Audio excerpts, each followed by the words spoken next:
Because if you do it, that's the end of this country. Well, I can lie. The government, all the ministers that in the government, they can lie. They don't put also everything they say. They don't say the truth. The people of Liberia, if you allow the opposition to win, you will suffer. The Liberians will suffer. And the facts surrounding those issues, there is only one forum that provides the answer. It's Face the Issue on Kings FM. John Anthony April Godson. Finance of all road networks in the country, major road network, assigned on the President a 10-year electricity financing. 10 years for the World Bank. When Liberians are desperate for leadership to deliver, desperate to know the truth, and desperate to know the real issues confronting the country. If you think they will see this election, you will not lie. Because if you do it, that's the end of this country. Well, I can lie. The government, all the ministers that in the government, they can lie. They don't put also everything they say. They don't say the truth. The people of Liberia, if you allow the opposition to win, you will suffer.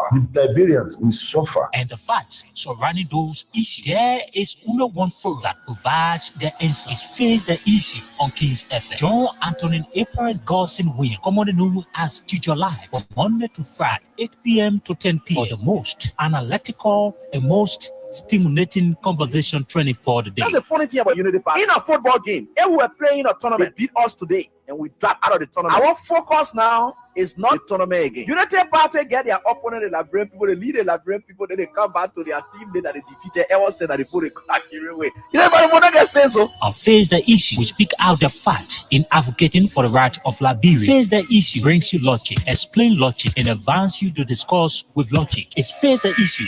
Comes on your airway from Monday to Friday at 8 p.m. to 10 p.m. on Kings FM 88.5. Don't miss it.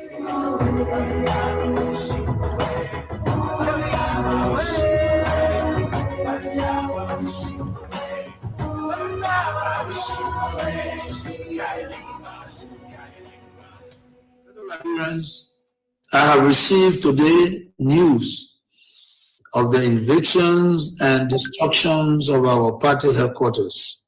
Unfortunate and regrettable as this is. I wish to encourage all Liberians, especially our supporters and sympathizers, to stay calm, remain law-abiding, and respect due process in the interest of our democracy, the rule of law, and the peaceful coexistence among all Liberians, irrespective of party, social, ethnic, or tribal affiliations. Fellow Liberians, fellow partisans of the Coalition for Democratic Change, today we witness yet another testament of the Unity Party government gross disregard for the rule of law. Emboldened by impunity, they continue to abuse power, testing our nation's fragile peace and democracy. Their list of violations grows daily, from police brutality against ordinary citizens to outright disregard of court orders. We must, however, take the high road. In the interest of peaceful coexistence, I urge everyone to remain calm, law-abiding, and respectful of due process, despite this partisan political mischiefs from the Unity Party government. In the legal battle over the ownership of the CDC headquarters, our party has always followed the rule of law and openly stated its willingness to abide by the court final ruling, regardless of the outcome. Yet, before the battle was fully exhausted, the trickled, happy partisans leadership of the police force, with direct instruction from Waka himself, spurred into actions. This was not a lawful eviction. It was a failed mission to destroy and erase the CDC in an attempt to fulfill their very wish Waka has repeatedly expressed to his lieutenants. While executing this criminal act, they made the cheers of their partisans. They failed to notice the loud silence of the vast majority of ordinary Liberians. Our people are in disbelief at this administration. Reckless behavior in its quest to consolidate power. Posterity will punish them harshly, while the loss of our office building is a setback. I want to emphasize that it is only temporary. We shall overcome this sooner rather than later. Thanks to your unwavering commitment, determination, and resilience, fellow citizens, coalitions, well-wishers, and sympathizers. Fellow partisans, do not be despaired. While we amid these difficult times, our party has faced worse situations, even from the very same actors we see today, and we have emerged stronger. We shall prevail. The UP leadership under Boubacar are destroyed, but we are builders. A special national headquarters delivery committee is being established to immediately begin the construction work so that we can have a modern state-of-the-art new home in record time. We shall execute this while we embark on a national tour to inform our people. In my journey to heights I have achieved, I have seen such hiccups before. We shall never waver. Together we will build. We are survivors by history. We are blessed with a spirit that overcomes even the most tragedies and misfortune. Remember the unity, strength, and identity of our party and coalition are not formed in bricks and mortar. They live in the minds, hearts, and fighting spirit of our teaming supporters. Therefore, I call on every member of the party, our sympathizers, to mobilize and focus our energies on constructing our next premises. I must be clear, resist the temptation to take the law into your own hands. However disappointed we are by this outcome, I call on each of you to continue respecting the law and due process. Fellow partisans, well-wishers, and sympathizers, I am optimistic about the political future of our party. Together we will build a better homeland for our party. So help me God. God bless Liberia. We have seen a systematic erosion of democracy. Executive overreach and open disregard for our constitution. Lawlessness in the legislature, with the presidency turning a blind eye even when the sacred hall of our democracy go up in flames. Security forces brutalizing peaceful citizens, while millions are being spent on so-called operations that offer no protection to ordinary Liberians. They said we were the problem, but now the Liberian people can see for themselves. The real problem is the unity party that is now in power. The time has come to speak the truth without fear. This government is failing and Liberia is paying the price. For citizens, let us not lose hope. Even the longest night must give way to daylight. Even the strongest storm must pass. We are still standing and we are still strong. We will not give up on Liberia. We will not give up on our people. And we will never give up on CDC. We are the party of the slums and the city. We are the voice of the voiceless. We are the protectors of the poor and the defender of their dreams. From New Town to Peaceville, from Buchanan to Bond Mines, from Sunny Quarter to Sastown, the CDC remains in the hearts of the people. This rally is a clear sign. We are reorganizing, we are preparing, we are coming back. I say to you, we are coming back. But in order to do that, we must build a strong. Together, we must fortify the one institution that can correct the failure of the Bouaka administration. And that institution is the Mate Coalition for Democratic Change. This is why I call on all of you today, not just to believe, but to act. Not just to hope, but to build. Let us invest in the movement that has invested in you. Let us pay our due so that the party remains financially and politically prepared. Your dues are more than money.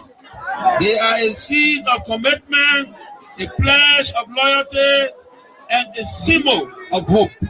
I am so proud to launch this due payment campaign today because it means that you, the grassroots, you, the real owners of this party, are ready to step forward, take charge, and prepare for the future. As your political leader, I promise you this: we will not rest, we will not retreat, we will organize, mobilize, and energize until we reclaim the leadership of Liberia. But let us do it the CDC way, peacefully, lawfully, strategically, and respectfully. Because when our time comes and aid will come, believe me, we must be ready not just to win, but to govern better. We must correct the wrongs, improve the system, and restore the dignity of the Liberian people. So let us unite, let us rise, let us believe, and let us build. And to all our young people, I say, stay focused, stay clean, stay strong. To our women, you are the backbone of this movement. Keep rising. To our elders, your wisdom is still needed. Stay with us. And to our opponents, we see the failure and we are coming to face it. Again, as the great Nelson Mandela said in a quote, it always seems impossible until it is done. Unquote. The party is alive, strong and mighty. The revolution shall continue. A belief we will uphold to death. The future is not beyond us. The future is straight ahead. And together we will get there. And so I want to close with this advice. Wait well. Liberia and Liberians will call on you again. And therefore, be prepared to win again and lead again. Remember, we are the common people. So let us all unite for the betterment of our country and our people. And the government need to really invest. The people like you that get the type of structure. They come say, even they could just be getting you $1 million for the budget year. Every year they give you $1 million. You do your impact. If I were president of this country, I should God show you His wonder. You're not believing. We told Joshua for what? You're a footballer. Yeah. A football of the very country. A football bring medicine in the head. No. Yeah, we told Ellen to instantly because She's from Harvard University. Yeah. What will the book do for you? No passion for development. Then Umo Joshua will put the meanest man in the whole world. Yeah. He had me. Connections there, you not get it. You have no connection. Yeah. Just say that Doma, all kind of things that just happen here. No, I'm sure no he, no tea. When he was 12 years older Ellen. Ellen did not want him to become president. So Ellen did not introduce him to many leaders. Ellen was doing her thing on her own. She was traveling from country to country and kept a man in the garage for 12 years, according to Boyka himself. Yes. That means he was not empowered to meet any leader.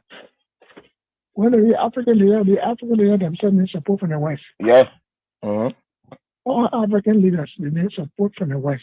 Yeah. No African leader will help another African leader with money for development. Yeah. In the West. Yeah. It does not have that contact. The Senate got a trap for Boyka. Okay. Because when we wrote, the Senate did a comprehensive report of their findings and attached the Supreme Court ruling and the amnesty law and everything. And the position statement for those commissioners who decided from Badia to where. And said the way forward is a Panama House discussion for peace. Then when Boyka come now, he is deceived by coming there, by the Dillon there, Nombi there, and he now where he's just thinking all kind of way Boyka, all kind of thing. He want to go after people. Then, the CDC still control the lower house, the upper house. Mm-hmm. So they went, some kind of thing they did, but they did a resolution that passed because of money crossing. Yeah. Then they sent it to the Senate. Mm-hmm. Then something happened. Wow! All of them almost signed to Yombi house. Then they brought it that Tuesday morning. They didn't tell me they had it for me. Oh! Then when I heard what was happening, it was remain 2 persons to sign. That was me, that was Bani, Jim Bani. Now when I went to Kun, I said, what is going on? You were here when we had sent paper, and you were here with our own leadership, and we sent the report with all documents, legal documents, to guide where. Then Boyka benefited from the 2010 decision by the Supreme Court to be involved in the election in 2011 because he was not wrong with Ellen. You're right. He benefited. You're right. Then after serving Ababa for 12 years now, he's now president now. We finished campaign for that kind of Ome, then he want to persecute us. He does going to persecute us. So what is going on with Kun? Then Kun said, well, what I will do for you is to help you with lawyer. Your partners and go look for lawyer. It was from Kun offered, my own son offered that I went and signed a resolution. I have many seconds why you all did this. You know what they told me? No. Resolution is not a law. So starting the resolution, I mean, we agree. Bring it now. When Boyka send a bill, they will not put all the law they put in now and back it. Oh, okay. That was a smart move. I said correct move. President Boyka 2025 budget will determine his clear vision for the country. Okay, then he also includes the dividend on some of these problems. For instance, I know it can be argued understandably that the overpass bridge that the Chinese government is about to build and the road from Cassidy Boulevard to 12th Street, they were all in the pipeline. That's true. But it was blocked in the pipeline.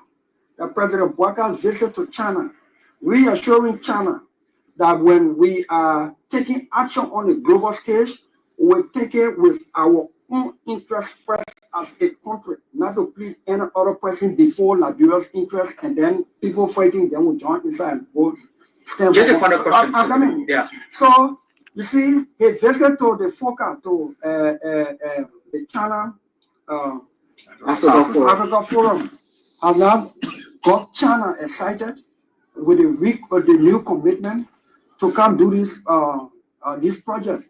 They are in town already. You call the Minister of Public Works, he will tell you the Chinese government don't waste time when they say they want to do something. But when you step on their interest, then you're in problem with them. Now, anytime we want to do anything on a global stage, the first question we should be asking, what's in it for us as a country and people?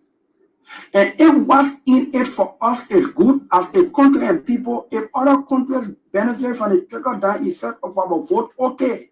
But we must never again vote on something that will hate ourselves as a country and people.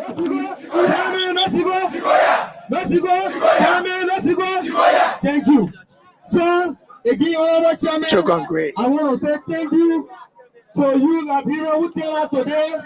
I want to say thank you to our motorcyclists, to our truck cyclists. We want to say thank you.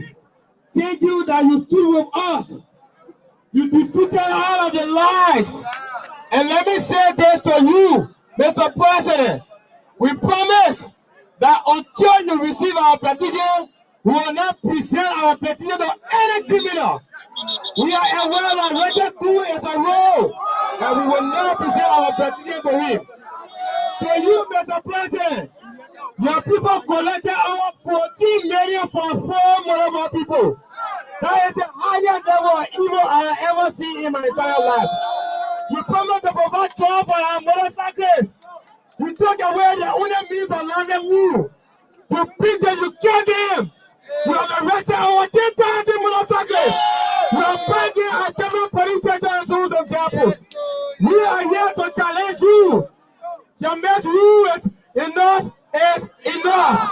We are come to say enough is enough. We the motorcycle are come to say enough is enough. Amanda, thank you so much. Mr. Chairman, I want to say thank you. Thank you. Thank you ever so much. Give it on the attention, please. People struggle. Whoa. Just about that.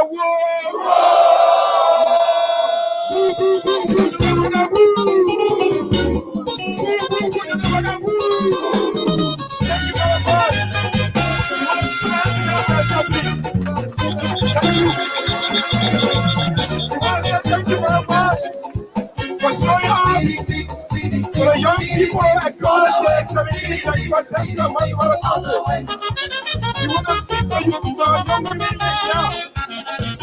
One man who happens to be the minister of the last time. With hate and shame, he's red and dead. So there he's really he's going to die. They thought they won, but they are you can break once in our soul. We're not going to we live in the hearts of our people. So break the bricks, we're standing tall. CDC will rise to the wall. Let's go break our let's go break that shame. In unity, we are supreme by the CDC.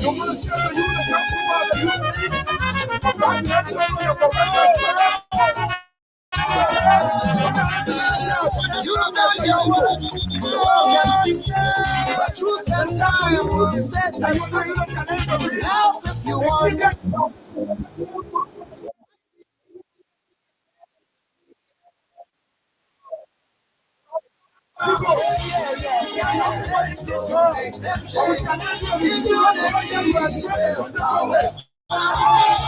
are supreme, the mighty CDC.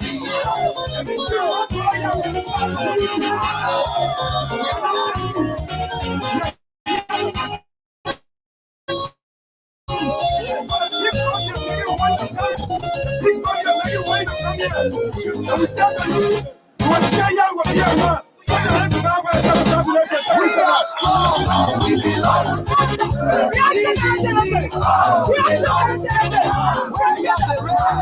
Because our new beginning as we go.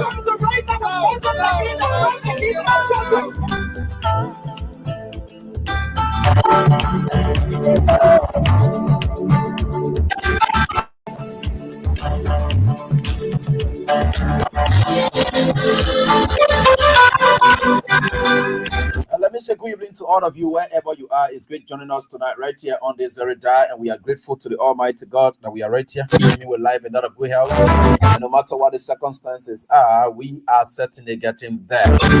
Tonight is going to be quite fascinating as usual. Remember, we've gone 25 minutes past 8. It's the time checking Liberia.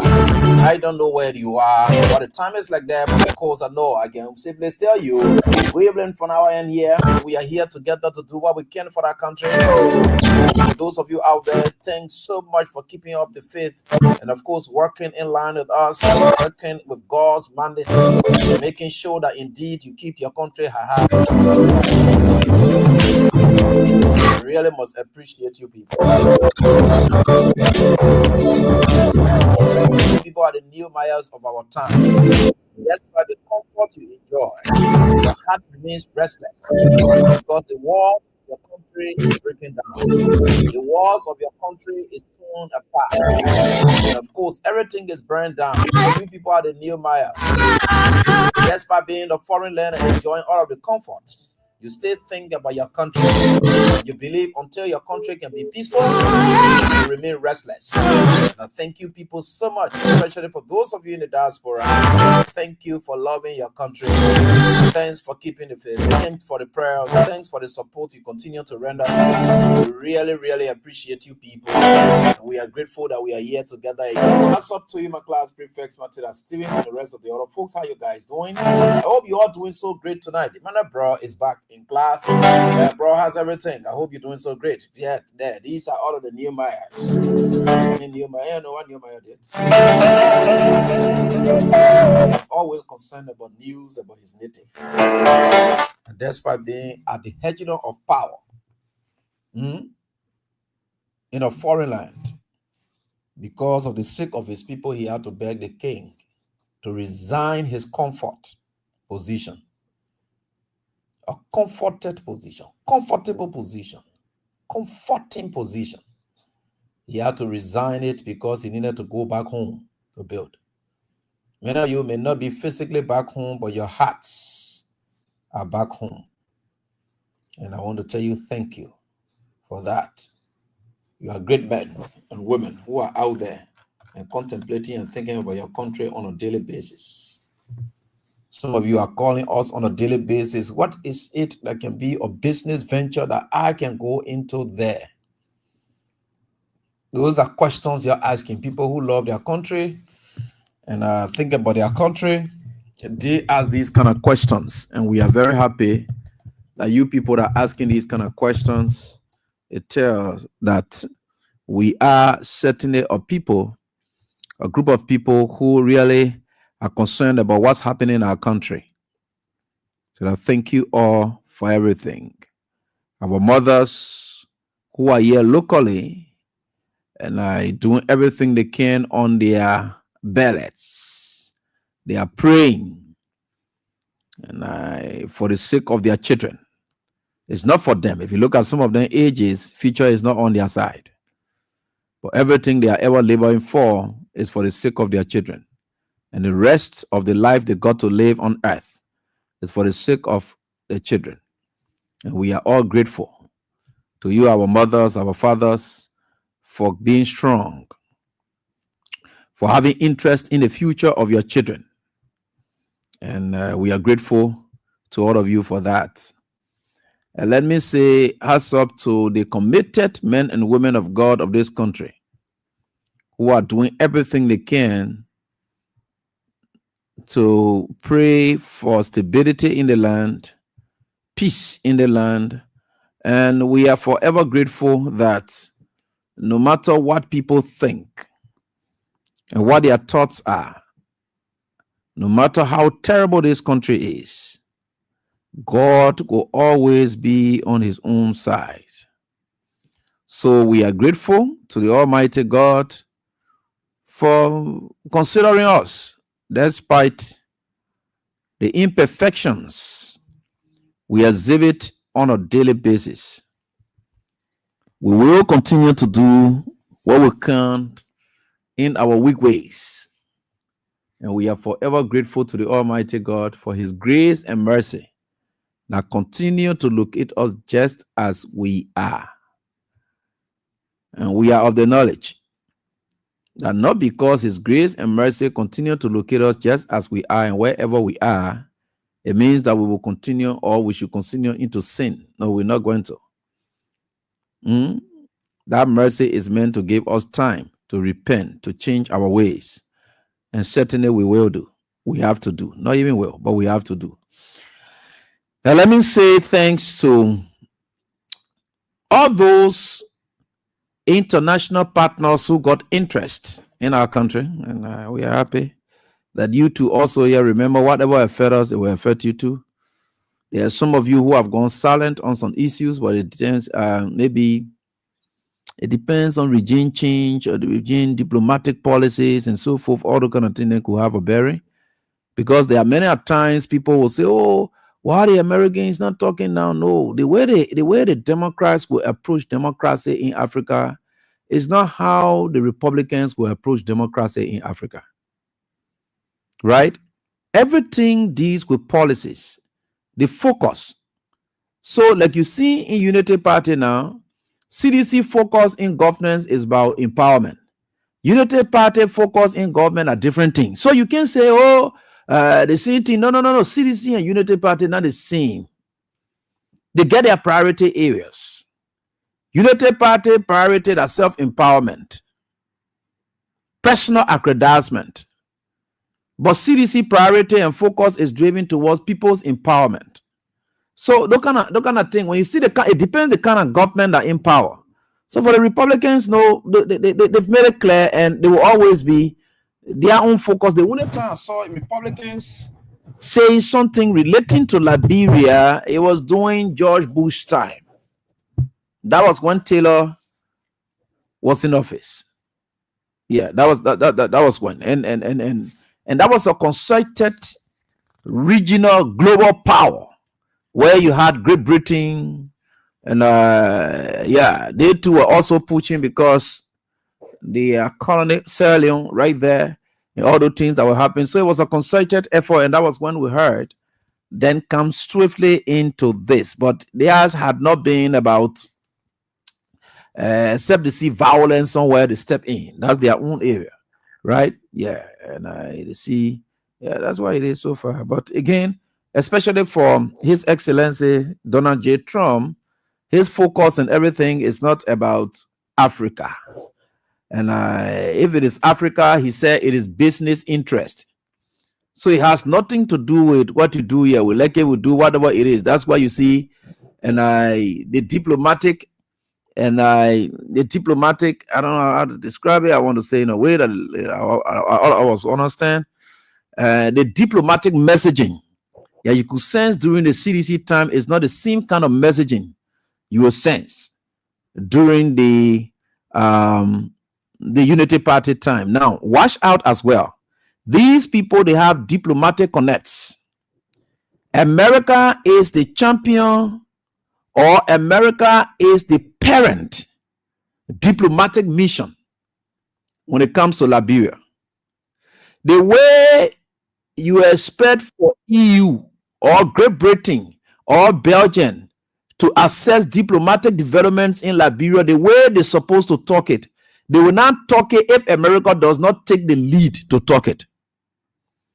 Because it's like, that's my territory. You can't be saying something about my territory in a kind of demeaning manner. I control that. So our own diplomatic ties and things we have internationally, globally, and nationally, and internationally or globally, the way we will speak about issues, we got to observe who's the parent diplomatic mission in that country. What are they thinking? What are they saying? What is the tone? You don't want to appear like you want to be seen like you're more caring about somebody's child more than they do. So they are very much careful in those kind of things. So the diplomatic community, no matter how you go about, you say you're carrying protests so here and there, the way the Democrats will respond to protest or respond to governance in Liberia is not how the Republicans will respond to governance in Liberia. Those are two different political parties, two different ideologies, but they are all American democratic system that they practice. So we got to know all of these things so that we don't see ourselves like this. Look, whether you like it, you want to go do anything to Joseph Boakai, have you ever seen the Americans come and condemn the opposition for whatever they are doing to as a show of support to the government for what they're doing? No. You haven't seen that. Equally so, they haven't come strong to release a statement against government. So it's like, let them do what they can. It's all up to them. In as much as our interest, our business interests are not being affected, we think that they are independent, they can manage their own affairs. Whichever way they want to do it, that's it. Except they are doing something that borders on our personal stuff. That's when now we can come in. But we can't come in at this stage. We just leave it with them. Let them do what they can. These people know how to hold their people accountable. If they want to do it, that's it. And that is it. These people should be mature enough to handle their own affairs. But if in handling our affairs, it affects the affairs of America, that's when you see them getting ready to come in. So understand all of these dynamics in politics, especially in the diplomatic community. So you got to understand it. It's not the same. The way these people behave here, the Republicans, the Democrats, no, for them, they want to get involved with the democratic makeup of a country of interest. They want to be involved with it. So that is what it is. So let us not be, somebody protests and think we're taking here and there, you want to be here. But again, don't expect them to respond the way they responded during CDC time. Two different governments, and we have two different foreign governments, and we have two different local governments, right? So new governments are now in power. The Republicans versus the Unity Party. They have some level of semblance. Then we have the Democrats and that of the CDC. Yeah. So let it be clear. Let it be clear. Some of these sensitizations are very important. Because the Unity Party people may think, they put in our interest. That why they're not talking. You see how they putting more on CDC. They're not putting more all of that. Allah. It depends the kind of government they're not the same people. It's not the same kind of players. It's not the same kind of players. So let's agree that Chris Smith was a Republican or is a Republican representative, but his code and his I don't want to describe it. I want to describe it in a way of intruding into Liberia's political affairs a yielded sufficient grounds because he had a political party in government in America that was interested in hearing what happens in Liberia, and they could have a direct say. There were statements that were made by people like Jefferson Kojide. The U.S. embassy could immediately release statements saying anybody who makes a statement that undermines democratic credentials of any nation, they will be reminding you that these statements undermine the democratic tenets of governance in Africa. We are past and out already. Anybody who's caught up in it, there is XYZ, will place you on sanction. You'll see the American embassy will be reminding you. That's the democratic way of doing things. They will tell you, say, you're checking our file there. Let's just remind them that the other statement you just made, this is what will happen. You're not hearing that now. Who told you they are not there? Those acts are passed. They are there. It depends which government wants to pick it up, to use it. Right? So it does not mean, that the Unity Party people, they let them, what they do. No, they're not. Then the Unity Party stay, and I think Trump will likely, if the Republicans were to leave power, before the Unity Party leaves power, you will see a change in diplomatic approach. All the terrible things that they are doing, that what the people may use against them, because for the Democrats, they have their own way of thinking very differently. They highlight merely the human rights issues. They enter into the country, they think that they can provide political guardians, while it is true that they may have their interests that they are looking after, but they are direct direct, physically, you will see that they are watching with their eyes. They will tell you that we are watching. That's why you'll be seeing. They will be telling you, say, we are watching, we are watching. That's how they behave. That's how they do their stuff. The Republicans are not like that. So you hear Unity Party people. Now, the question they should ask themselves is, have these people ever condemned the opposition for anything and say the opposition should be able to give the government chance for the, this, that, blah, blah, blah, all the kind of thing. No. They are not criticizing the opposition for whatever. No, they just leave it. It's a level playing field. Anybody want to do anything, do it, whatever it is, that's it. The one that has to do with us, our interest, when you touch it, then we come in. But they want anything you do here, want to do each other, that issue. And say you pick up now, you say you're going to the U.S. embassy now to go to something, you see one big statement from there quick. Or touch any American institution interest here now. Especially Trump has told you that he cleared it for business. You saw how when it came to that deal that Boga goes on midnight. You saw how they were releasing statements and all over here and there, telling them thank you, Joseph Boga, thank you for allowing our company to Canada. When still there, you are hearing from them, right? Oh, think about it. Anything that has to do with them, they will release statement. They will appreciate you as a country. Anything that goes against them, they will release statement. They will tell you to stop as a country. All right. So that's what it is. So we are certainly on our own. And that's what we're supposed to exercise some level of independence. And show that we don't always have to look up to people to stand up for us before we know that we are somebody. Because you will not always have a government in power in the foreign communities or the diplomatic communities that will have interest in coming to your aid to stand for you or put fear in your officials. You yourself, you have that ability to put fear in your officials. You made them. So if you can shy away from that responsibility, that's being irresponsible.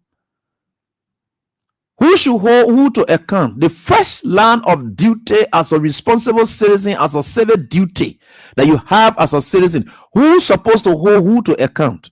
Is it America that's supposed to hold your officials to account for their actions, or you locally here, you are supposed to hold your officials to account for their actions?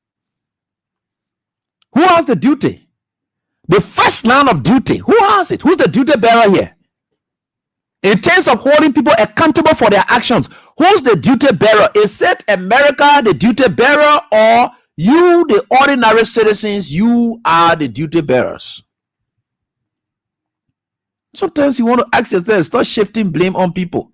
You see the American people, they're not talking about if it was CDC, you gotta be crying like that. Is that what it is? Why are you like that? So if they don't account for it, you're not able to stand up for yourself to hold your people to account. What they will say that will say we independent in our thoughts. How is that possible?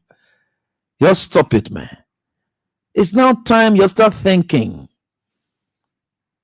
Start to put yourself into action. Don't be inactive citizens. Be active citizens.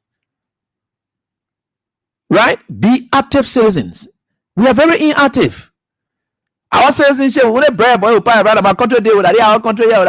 are you doing to show, to protect, to defend the country? Are you willing to do that? You think that one person want to defend the country or whatever it is that the military? No. The citizens can stand up. They can stand up to say we'll protect our country, defend our country from going further down. It's not against foreign, intrusions or so forth. No. You can defend your country from going further down. You can stand up to your officials, say enough is enough. You can't take our country down any further. That's how you defend your country. It shouldn't be that suddenly waking up or waking up here and there. Enough is enough. People have defended their religions and said you cannot come deeper into our religion with this trash. It stops right here. Just saw the thing that happened to the Fula woman and the police. These are people that what they were doing, they were defending their religion. They said the police can do anything with that woman for to grab that hijab and then tune it down. They stood up to defend it and say there's a no-go zone. You can do anything with any Muslim in this country, but this is a no-go zone. You can't go there. That's how you defend your religion. That's how you defend your rights. That's how you defend your country. You can even stand up to the very military. You can stand up to the police and tell us that we are defending our country because this is not the kind of policing that we expect. What did not happen in America in the George Floyd situation when the Black Lives Matter movement got into the streets? They were defending the integrity, the dignity, the rights of black people. That's what defense come in. You don't go sit there and be passing around and what they call here and then we'll go to the one what they call here. You think about it? No, it doesn't work that way. Yeah, but you see, this country, will sit there all wait 4 hours. Oh, the boy not coming. You see the boy not talking anything, sir. The American boy not talking anything. What in the matter? If the talking in your issue is just a privilege that you are given, it is not their right to talk in your issue. That you shy away from your right to protect and defend your country. Whatever they are doing, there is a difference between favor and responsibility. There is a difference between favor and responsibility. If the Americans jump into your politics, holding your government officials to account, they are doing you a favor. That's not their responsibility. Right? They see holding people into account, right? Right? One is favor, it depends on the party. The party favor, the party doing the favor are the foreigners. Those of you who are local, who are the citizens, you are responsible to hold your officials to account. You're not doing any favor. That's your responsibility. When the Americans are doing that, to hold your officials to account for their actions, that is favor. And you can't brag and depend on favor. That's privilege. Responsibility is in the context of rights. Where have you seen nephew taking uncle to court for not giving child support? Where have you seen that? No, that's favor. Nobody takes anybody to court for favor. No. It is responsibility for which you take somebody to court. No matter how small that baby is. You can't just wake up and say, oh, I will leave my uncle. My uncle doesn't send me to school again. So as a result, I carry you to court. What is that a responsibility? No. That's just favor. And that's why you got to know. You got to know these things. So that you don't just blame people for nothing. If they're not doing it, you can't just force them to do it. Let us learn these things. Let us know these things. These are some of the civics that we need to know. So if you think you're waiting for international community, they got to come waiting. They will sanction the people in Nigeria.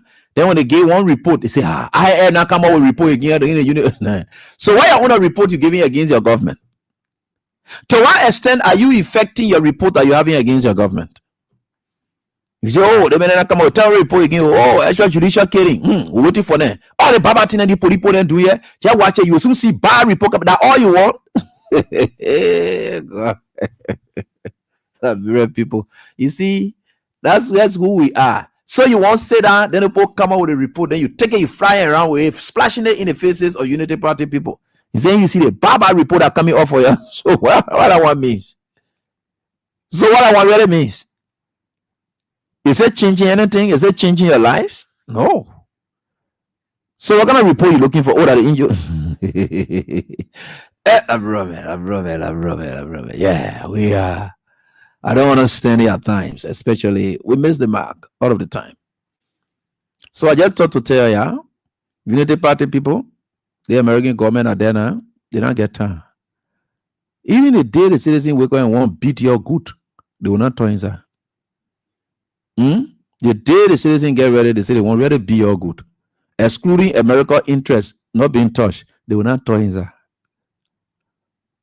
So you just know that indeed is risky for you people. It's just that the kind of citizens we have in this country, especially those who are opposed to how you are governing, they're not able to stand out. Alternative, that free beating you finish getting, nobody will talk for you. Real beating you, you're going to get for nothing. Nobody will going to talk for you. Nobody will talk for you. In fact, the more you want what they call it, will say you must just respect the people's rights. All parties should have their rights to whatever it is. They are exercising their rights. That's what they will say. So you'll be sitting down there, you'll be reckless. You'll be doing what you can. You're lucky. Because the kind of citizens we have in this country, that's just it.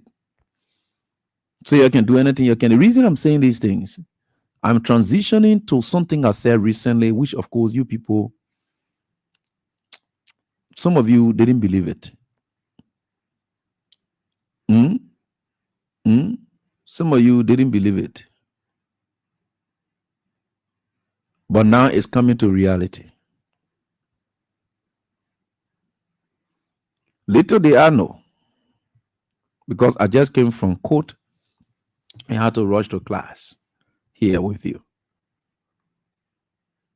Little they I know that the very things I've been talking about, the police conduct, how the community looking, how the police behaving here, I just came from talking about a day before yesterday, and yesterday the police exhibited the highest degree of insensitivity, unprofessionalism to the highest level. And yet today we are sitting here, nothing has happened. Sometimes you want to ask yourself the question, what kind of police we have in this country?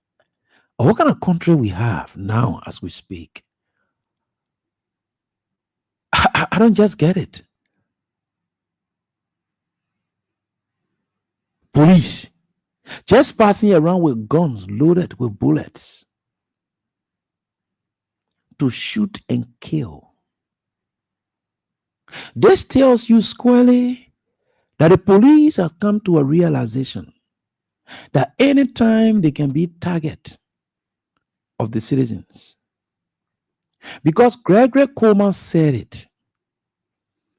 The last time when people were calling the homes of police director and said this, that Gregory Coleman said, "Y'all come. I am prepared and ready for you." So Gregory Coleman has told his police officers, when you're going to the community, when you're dealing with citizens, you don't see them as ordinary citizens. Go with your guns loaded and get ready to shoot and kill at my orders. I will come up to defend it. I was just asking somebody just a while ago. I said, where's GMB pastors? Are they really seeing like a sound government anymore, or is he insane? GMB not sound. There is an insane government. The insensitivity exhibited by this government is terrible.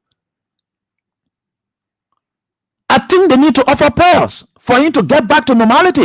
If they think they made way for him as a president, with a government of normality, then I think abnormalities have now taken over the entire country. Nothing is normal anymore. You cannot predict normality anymore, but you can sit safely and predict abnormality. Even you walk into the police station, you can predict that a police officer is going to be unprofessional, and in the end, they will be unprofessional. You can be walking like this into the courtrooms. You are saying this is how things will work and will work. People can now predict abnormalities in this country. You can predict professionalism. To say, look, they will be professional. They will be this. They will be that. You can't predict that anymore. Somebody will sit there and tell you, say, just leave your own with God. This which happened yesterday and today, the police, they're passing around free as though nothing happened because the community is silent.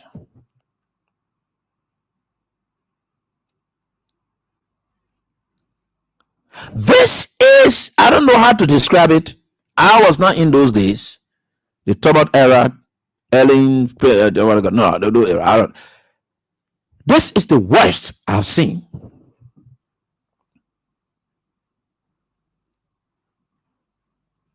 So, here is somebody, a man who lived in the community as a person with sound mind.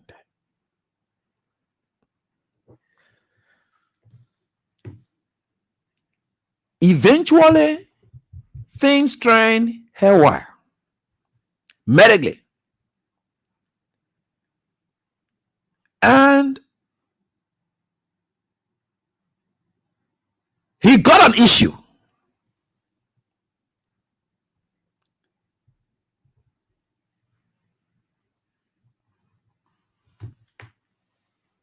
They said the man ran mad. And in other contexts, you will call that temporary insanity. So he ran insane temporarily because they said malaria entered. He was doing things abnormally.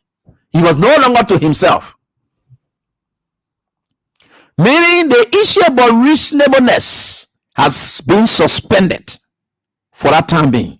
Reasonableness has been suspended. He does not see his fellow human with that sense of reasoning to know whether when he uses colors or nerve or something, it will hurt them or this, that. He does look. Reasonableness has vanished. In fact, the state that brother was in, he was even more terrible than an ordinary crazy man that you see in the street. Because an ordinary crazy man said you can chase them, they will crawl, they will run away, they will do whatever. But this one, the level he was told, his level of reasonability it had vanished for that moment. And he's harming his fellow community dwellers. This is how you look at it, right? He turned against his own people. And this man is harming them. And they decided to run nowhere else. And say, with the level of harm that is being perpetrated by this man, let's go call the police.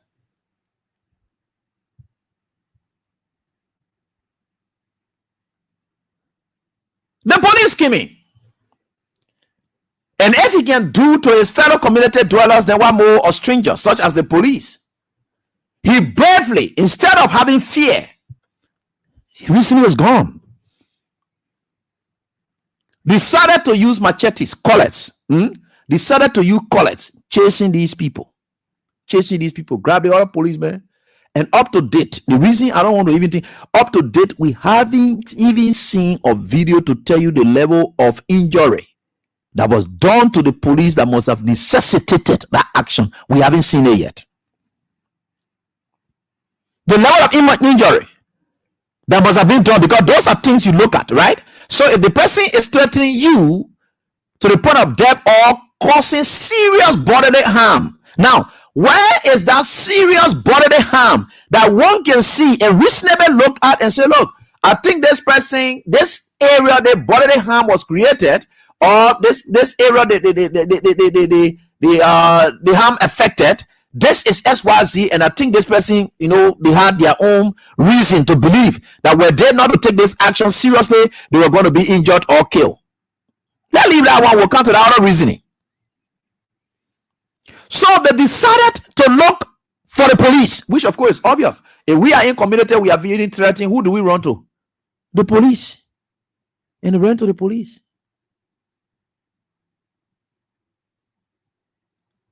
The first man came. They said the man hit, because up to now, I haven't seen the color. I haven't seen the depth of the wound on these police officers that they talk about. I live for the King Jong-un. When they were about to justify why they killed people in King Jong, we saw them tying officer faces and say, you see that the people that were shooting the officers first, we saw the ones as their justification as to why they decided to shoot the people in King Jong. We saw that one. This one, I have not seen the video footage to that effect, to see the level of harm that was visited on the body of those officers that must have warranted such action. So I say he harmed two officers. He harmed the first person. The second person, he harmed the second person. So they decided to call for backup. At that point, the man who has done the harm, he ran into his room. At all the points, he runs into his room. What happened? When the guys came, there is a brave officer who went there with gun well loaded. And you will see the scenes. They enter into the room.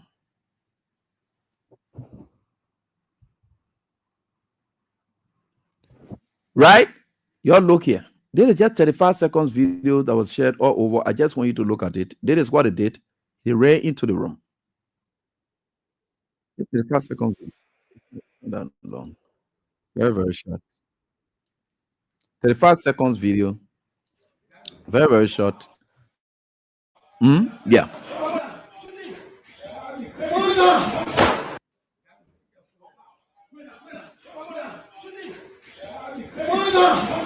You heard the gun sound. Pull him down.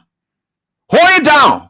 Put it down. Shoot him. You listening to these people telling you group of men went into the place and they are there putting, and you see here, they are there. Hold him. Shoot him.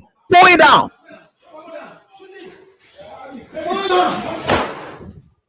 The gun.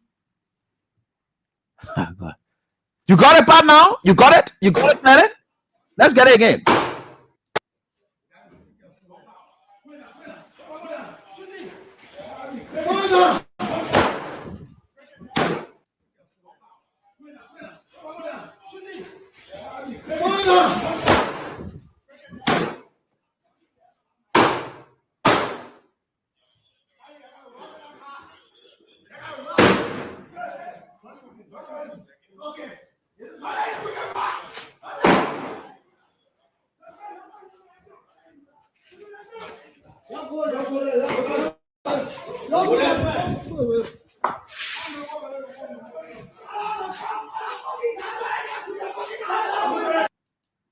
You listening? Let's calm the rounds, right? One. That shot one at him. Aim at him. Directly at him. 2, 3, 4, 5.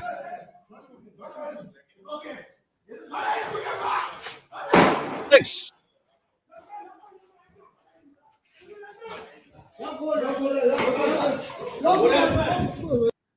Folks, what more than can we say?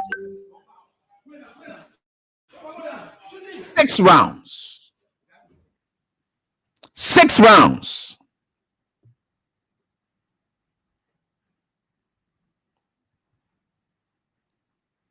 Huh? That's what I just asked about Joseph Boga pastors. Where are they? Are they really thinking right in their minds? The kind of government they prayed and brought to power, that they took the Liberian flag and gave it to Joseph Boakai for, are those pastors really happy about it? Always allow the colony religious people, because they want to shy away from their irresponsible conduct, that always leading their members into all kinds of things and then promoting their members' conduct. They are not willing to keep their members in check, and they want to dump everything on government, but they wouldn't want to benefit the resources for these members. Even if they were to steal and bring the money, they would take it. They don't have time. I always like to tie them to these kind of things. Because Boakai and Gregory Coleman, they were just honored recently in the church, just made here. They will go to church. These are the people that are killing citizens. You've seen this. There's a man who is insane.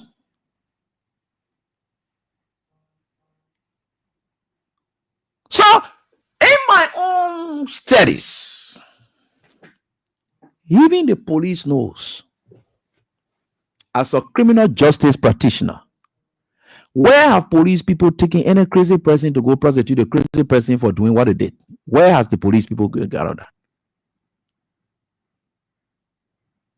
Where? To the extent that even if the police, were to arrest you, you committed a crime, and prior to the commission of that crime, and then prior to it you were sound, but after you committed, you got crazy. The trial of you will stop right there until you can be restored to normality. Then they will pick it up from that time that you were sound. Because the period before you could commit it at that time you were sound, but after you have committed it, trauma, you got crazy.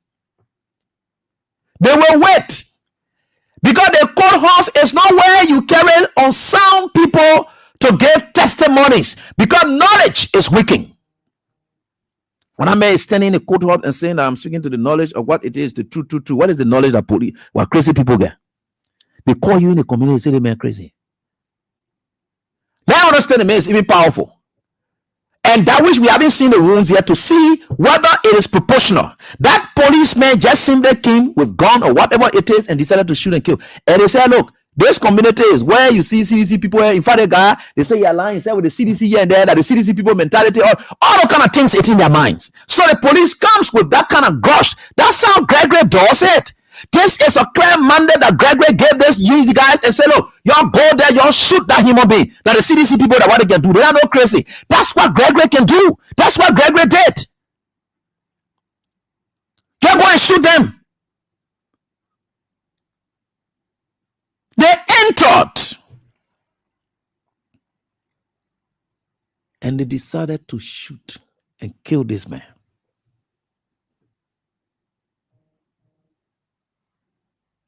Six rounds. Put him down. Hey man, police, you want to put somebody down? You get gun. The man has cutlass.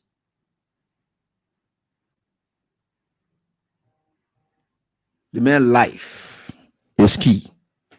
And he already told you the man has sound. And I know you will not stand to allow crazy man to kill you because you know it will go in vain. Was the force employed by the police, was it a proportional force? We understand there's a cause. We want to know the depth of the bodily harm that was committed on the officers then, the previous officers. They said, man, going through second surgery, this, that, here, the other kind of thing. They said the second surgery, right? The first officer, we're not seeing the first officer. That the second officer, no, we're not seeing anything like that. There's no video to show that. We only saw the dead body shot 6 times in his room. You are telling your crazy man, put that thing down. And you know the man resists. He doesn't understand orders. How can an disorderly man or somebody who has lost his consciousness or his thought process be able to understand you giving him order and you want him to follow it?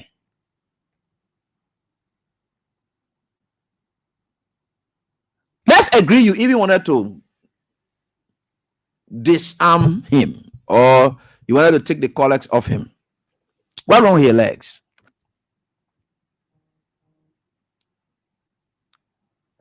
What's wrong with your legs? Or what wrong with you bringing your tear gas and things that you say you can put down? You put it right inside there and then put tear gas all inside there to make sure to just weaken him. Then you move there for him. What's wrong with that? Especially when they say the man is sick. The man doing strange things. The man not normal. The man just turning on his own people. The man doing all kinds of things. The police is aware of that. And all the police has done is to eject that man from the community. That's why the police came in. That's why they call the police. Take the man from the community and go put him somewhere. The best thing that the police would have done, knowing that, they were not going to take that man to go put in jail. They were going to take him and carry him to the mental home. Then they tell the mental home people, then say, what the injection you get that can quiet people? You put it inside the man here. They say the man behaving abnormal. That's what the police would have done. They're not going to carry him in jail. No. That's why we say government. Every sector, they have their own areas. So you have taken that man and carried him straight to the mental home and say, no, the man is suffering some issues and we think that is it. We'll be able to warn him. He's already, stabilized, and of course, whatever it is, he can't make any move now. You're trying to gain injection, and let's be able to observe him. The collar is taken away. That police, you couldn't be that professional. Somebody who temporarily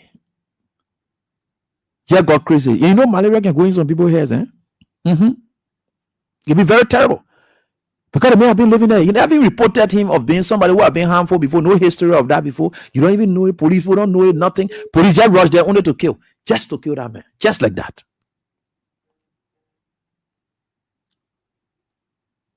And is this the normal government that our pastors were praying for? No wonder. You see some of these pastors in this country, you all have yourself to blame for what we are going through here.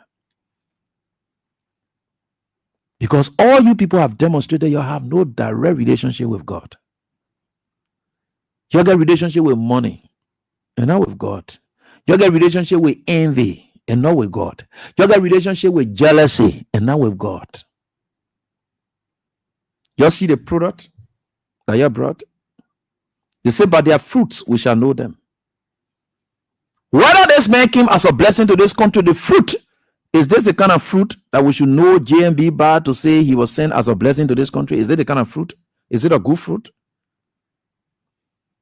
But their fruits, we shall know them, not just pastors or whatever it is. But if God blesses someone, the fruit of that person is what you will know to determine that God really blessed that man. The fruit, what that comes from out of it, what that comes from out of him. All those things are what you look at.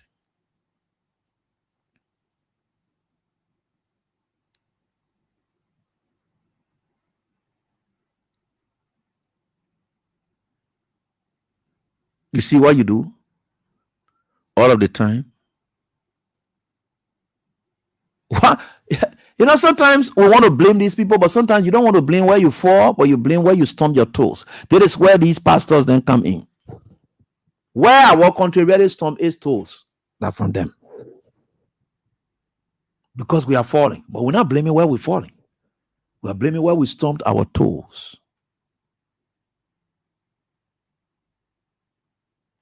That's bad. The police just killed. And the police will continue to kill. Honor Gregory Comer. And you know what they have demonstrated today? Instead of them going to look at it other way, they have decided to go in show of solidarity and support for one another. Now, somebody was asking a question. You just think that candlelight vigil is just for deaf people? No. It's for honor. It's for show of support, solidarity. It's also for death. When people die, you can have candlelight vigil. Now, for honor, you can also have an honor. You know, remember the people for their services they have rendered. You can also have the candlelight vigil as a solidarity and support against certain people who feel targeted in society.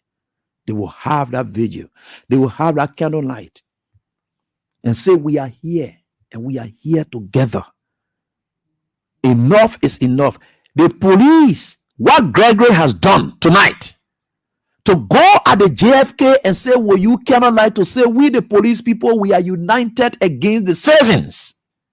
That's why it is. I don't know what else you want me to say in relation to that. Oh, you want me to say that? Okay, let me read that out for you. Maybe it will be very important for you to just know what I'm talking about. Let me read out for you, so that you get it. Maybe you may not know. To know what a vigil stands for, you may not know.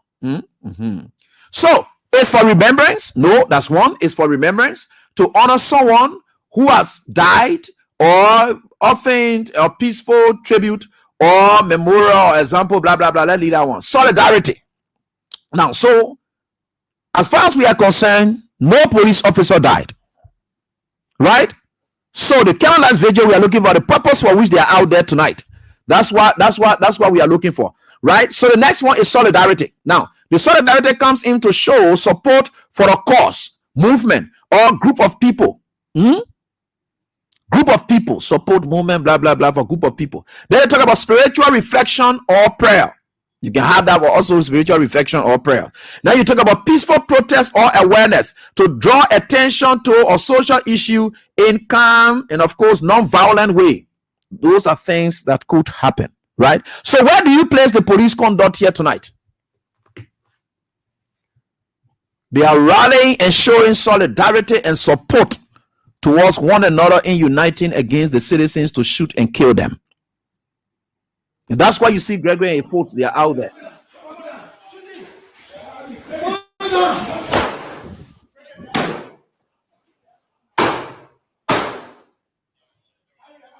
The other policeman with stick running away. I don't know what he go do there.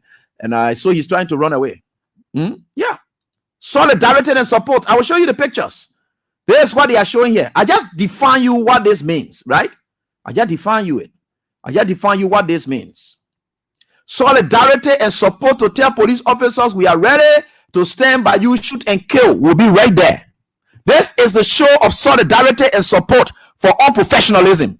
This is why you see them here. This is Gregory Coma. This is a man. Here is men are ready to shoot and kill. That's what it's for.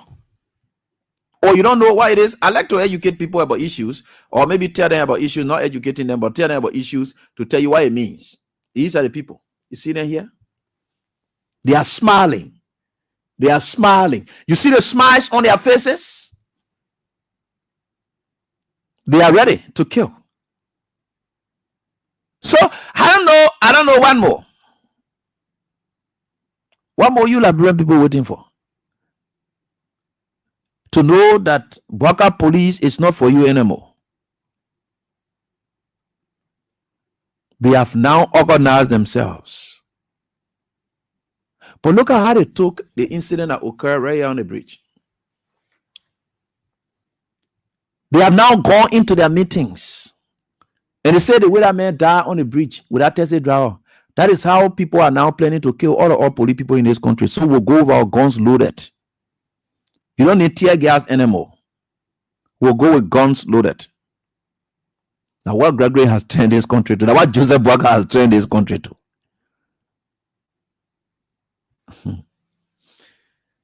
You know, when we are saying these things, you look at us like, because you think you are Unity Party partisans or partisan, and you think it's good, it's a good idea. We appreciate you. Your thanks.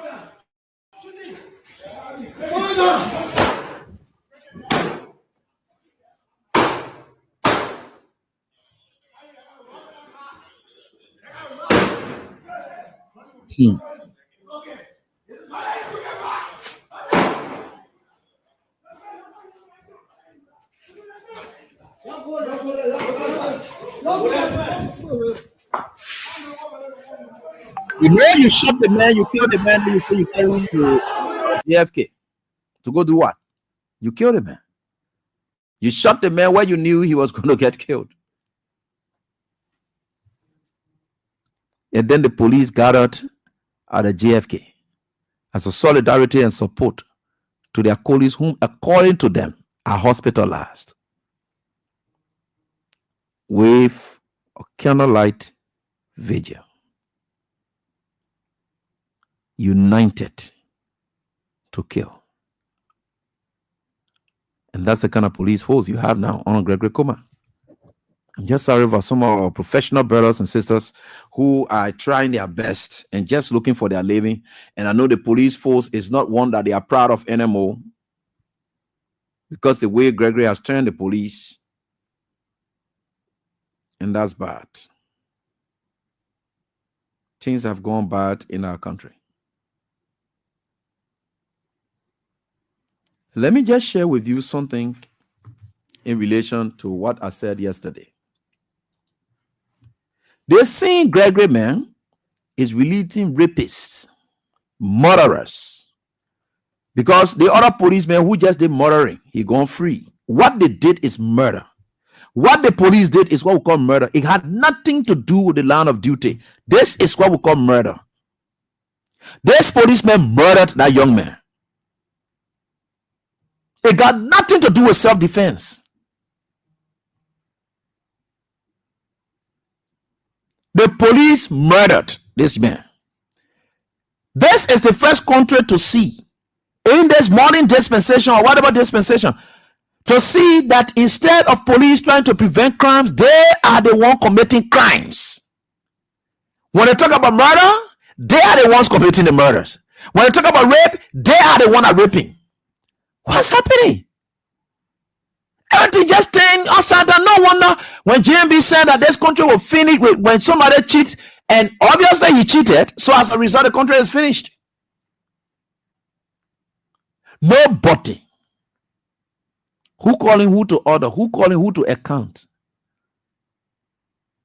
Where are the lawmakers for them to say, let's look, these things are happening, it's too much now. Let's now summon the police, RG, and so forth. Why is it lawlessness have taken over the entire country? Would they do that? No. The very police people were invited by the lawmakers to carry out lawlessness against their fellow lawmakers. How can they now call the police to say, look, you people are behaving lawless, when the very lawmakers called on the police to go be lawless against their fellow lawmakers? How can they?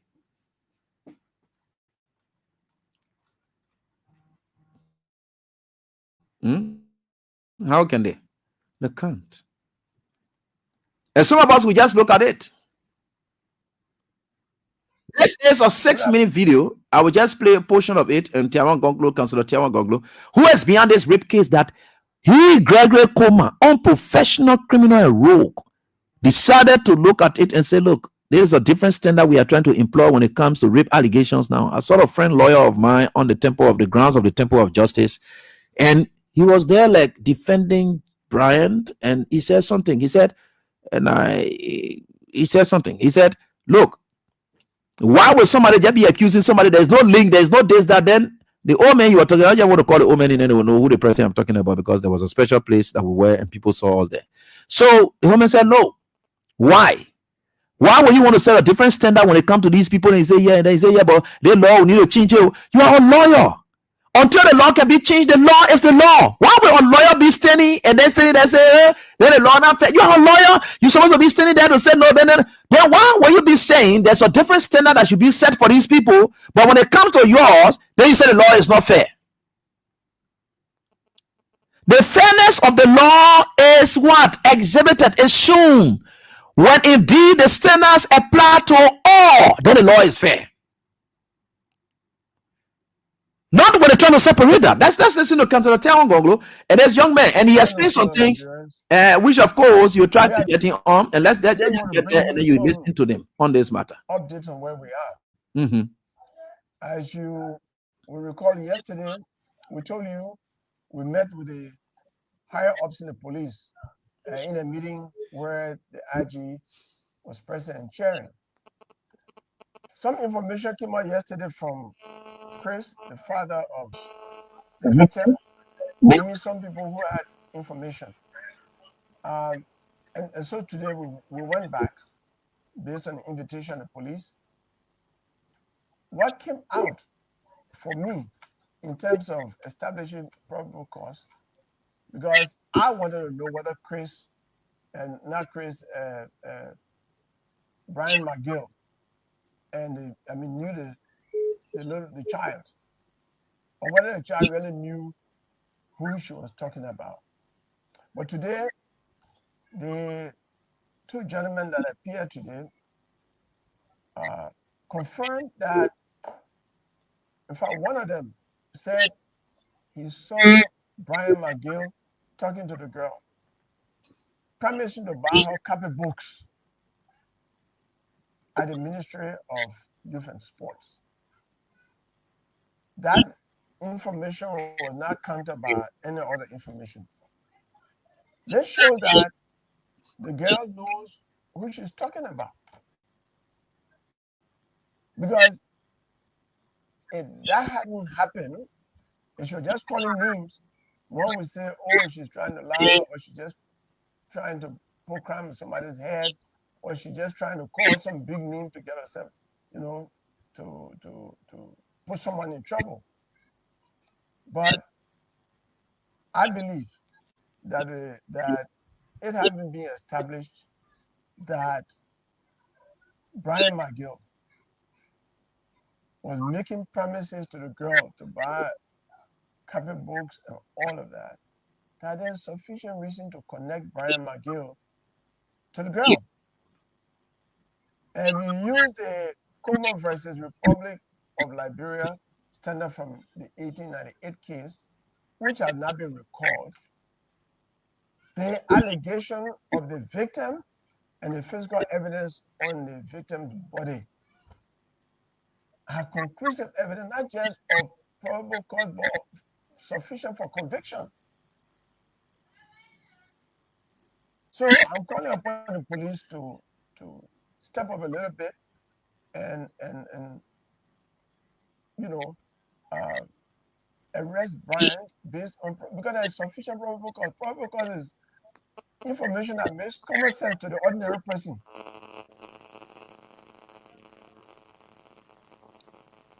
Today I saw Brian McGill, and just so that the public people have been speculating that he's probably run away.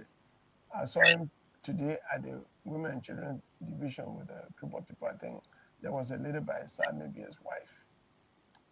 So he's here. And he's freely moving, but that has not been the situation with other rape suspects. I just want the police to move in such a way that reinforces public confidence in the police as it goes about doing the work it does for all of us to protect us.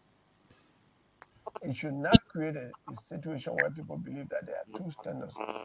One for the mayor at West Point and Busa Quarter, and another one for the big shot sitting in a government office.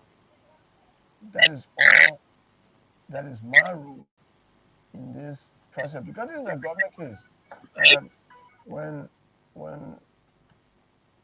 the case goes to court, the Justice Ministry has a lot of lawyers. There is a LGBT prosecution unit, and I believe this is a case that the state can win.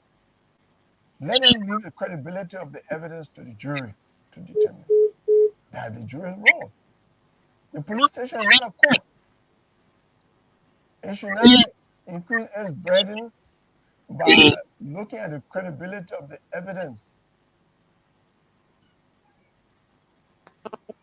It should look at the impossibility of the crime being committed by the young lady that already it has been confirmed by the police that medical report shows that she was penetrated.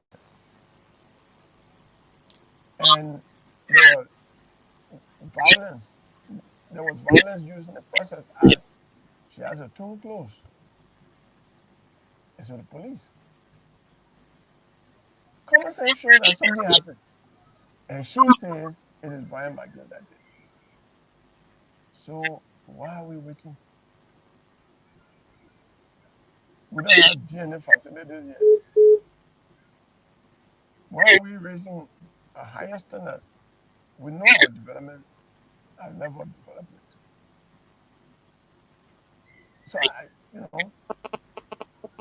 I'm sure if something in ground crew or Bapolo tomorrow that is like this, police will arrest immediately and put the person in jail. That's the thing I'm talking about. That as soon as the issue of rape is raised, especially statutory rape, in almost every case, the suspect has been arrested and put behind bars. The police does not joke with statutory rape. Why this one is looking like a special case? I don't see any reason for the police to waste time. Thank you very much. All right. So this is exactly what he explained, right? Good. So I had a phone conversation with the young man. And you'll be there, you'll be talking about all kinds of things. You don't even know the kind of plan these people have. You'll be there. You'll just be there and thinking that these people get good plans for you. No good plan again for you. And for me, I just look at your, I just laugh. All the enlightenments we are providing, they said knowledge is power.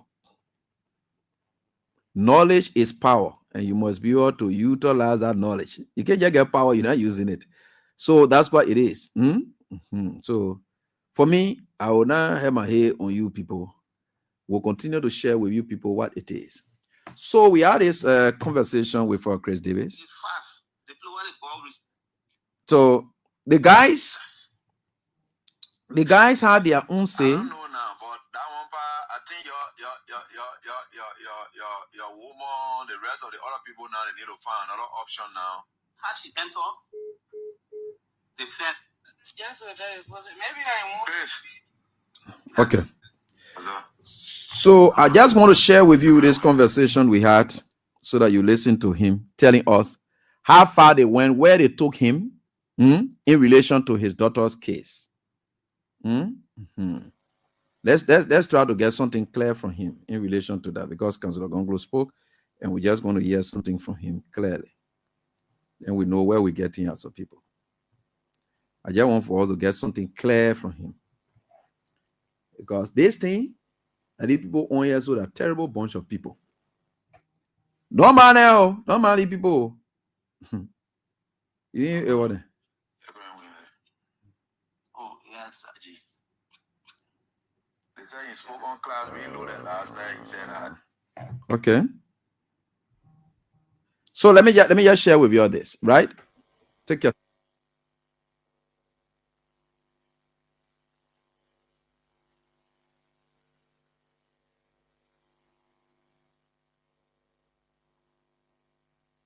Are you people getting him? Something like that? If you shoot, I don't know whether you're getting him, but I'll play from here. Don't worry. Nothing linking the man. Okay. They talk to the security, nothing. Yeah. Somebody just texted me what he said on the DN video. No, that DN, maybe they heard it last night from the class reloaded because they get their own show that they can have. Oh, okay. Night, that last night, he said it. I read it. He said, they didn't get no link of Maggie because he was not here on Saturday. Yeah. The security here said they have not seen him on Saturday. But I get recordings that some of the security, one of the security who said that they did not see him on Saturday, gave me another information about how a friend saw the girl on the before the incident on Friday, before the incident could happen. Saw him talking with her. That recording. You know, all the recording I didn't. Yeah, but it was before the incident could occur. He saw them talking. But whether on the day itself he was there. No. The security guys, before they could call them, they called me, they said, oh, that man car was here, but we don't know whether the girl was inside the car, passed through the gate. Oh, on the Saturday? Yeah, on the Saturday, they told me, they said the car passed through the gate.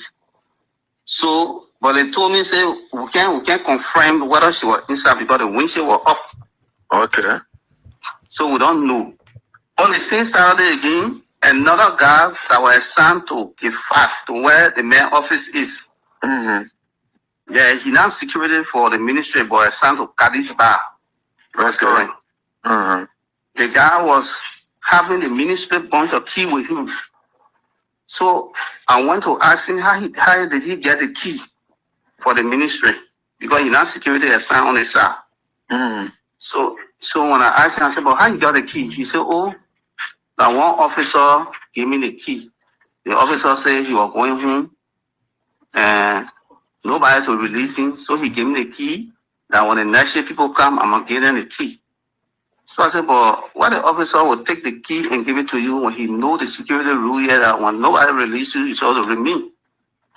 Or he take the key to the booth and tell his commander before leaving. So when he said it, I said, okay. I asked the guy who received the key from him. The security man said, yeah, when I came, I received the key from the man. Yeah. He said that the other people, the security man gave him the key. So when I went to Central, I told Central about it. When I went to Central, I told Central about it. I came back in the night. You listening? Yeah, when I came back now, then my boss man, the director for security, I was saying that with him in the night. Then he told me, he said, oh, after asking that man, the man said he received key from one black car in the night. The car that came from beyond there, from gate 5, and wound down the windshield. And the person take the key and give it to him, but he can't remember the person. So I said, but then the man talking different thing. The man said, that security man, he said, no, the one the man told me that, I'm telling you. So I want to ask the other security guy who was taking statement from them. When I asked him, he said, oh, the man came here, the man said, he can't remember the person. But somebody gave him key that night, but he can't remember who gave him the key. So I said, but the man making plenty of statement. So myself too, the next day I went to him, he tell me different thing again. He called the RT man, he said that the RT man gave him the key. That time and they finished arranging with him now what to say. Mm-hmm. Yeah. Because when I was questioning him, and when I questioned the people telling them that when I left, he came, they told him, so, oh, Chris was yet looking for you. So when he came back and he said, oh, that Richie, I took the key from. I said, then why you didn't tell me that night? Said I was Richie. He told me that I was security man. Then why he told our boss man say that black car, he said, oh, I wanted to do my background investigation first before I can tell anybody who had the key being come about. So I was doing background investigation. I said, when you mean by background investigation, you want to tell me you know who gave you the key? So all of those recordings are sent it to the police. Each time they call them, they can talk different things. They don't tell them, they don't come also. For me to read that statement, what the bad people I said the security also said they have not seen the man. How about the recording I gave them? But did they on the issue of that, did they really check up with the girls? The aunt the girl was with whom Brian called after he knew that the matter was reported and he asked about the girl identity. Did they check on all of that? No, they ain't checking on that. They just shooting. If I say all the time that mean they can be calling for questioning, they either call me or call my daughter. So what about the CCTV camera? The CCTV camera, as I said from the beginning, I said the first day, the ministry called me. The minister called me and said I should go in the room to go check, to go in the camera room because the RT people that are working with the ministry, they were there already waiting for me. So when he called me, I walked from the place I was and went there.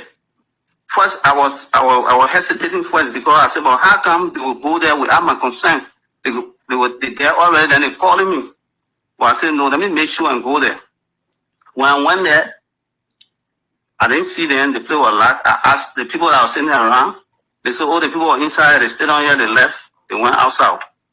So I said, So I came. I called the minister more than 3 times. He didn't answer me. So when I was coming outside and I had brought one of the RT men, Richie, I said, oh, the minister called me and said we should go in the camera room to go check, to go view the camera. He said, no. I can't go in that room. That man got to be there before I go there. I said, but the man already told me, say, you people were inside there. Then he wanted me to say, you acting like you are not there. I get a man recording it. The man tell me, say, you're there already. I go there. He said, no. Say, I never enter in that room. I said, but people saw yourself coming from inside. And then he telling me, say, so I left him. I left. So the next day, when they called me to Central, I told the police, I said the people went in the camera room on the 10th, I think, on the 10th of September, if I'm not mistaken, on the 10th, that was on Wednesday. They went in the camera room. The police people said, no, that we and them went there. I said, no. They went there before they call you. They said, no. We went there first. I said, no. When you went there, they said that Thursday. I said, I'm talking about Wednesday. So I played the recording. When they heard it, they said they were going to ask. I don't know whether they asked. So I said, the people went in the camera room already. They tampered with the camera before they call you. So I told them, I said, oh, I know about camera. I know about camera because I was working there. They said, okay, we'll go back there again and call you so you can see what happened to them. So you yourself can see. They came that day. They entered. They spent more than 4 to 5 hours in that room without calling me. They do what they're supposed to do. They left. They never informed me that they went in that room. So you never one day, they never call you to show you the CCTV camera footage, but all the things that we see here, we ain't seen them here. They never show you one day. It was, I think, day before yesterday, and we went to the call for conference to gender ministry. Mm-hmm. And the female lawyer was there. The female lawyer then called me and said, let me to gender ministry because I want to talk with your daughter. Because anything happened, we never interview her. So we want to go there to find her. I said, okay. When I got there, I met them talking with her. So they came in the room to wait. After they finished, they went the camera, in the room. The police that were doing that investigation, there were 4, one lady with 3 men. And brought a projector. Mm-hmm. So the video. Mm-hmm. They were showing the video here. They show the only place we could see the girl is at the 15. How she entered there, what place she passed before she entered, they don't show it. On that day, on that day, on August 13. They just see her opening the gate, opening the iron door, and enter. But when she comes from the main entrance or to the back, they don't show that one.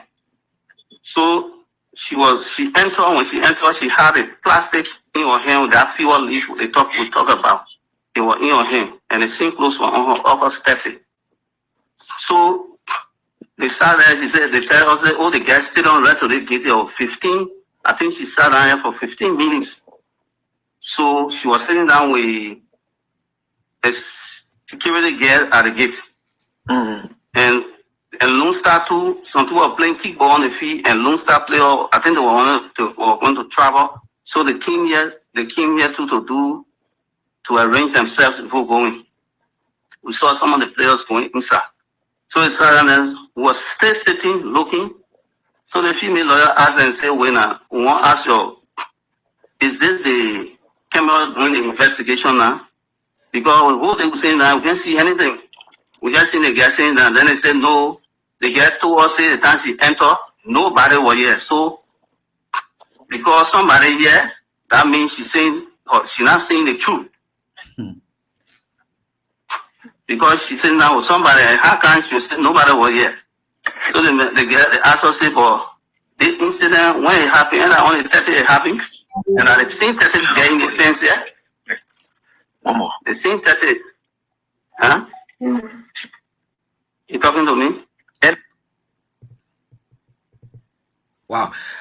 So the intent of this that you're hearing. How she entered? Okay, so let me just get it out. The fence, only that particular place after they show him. So the female lawyer gave us and two of her group. She said, hello, go. The people here are not ready here.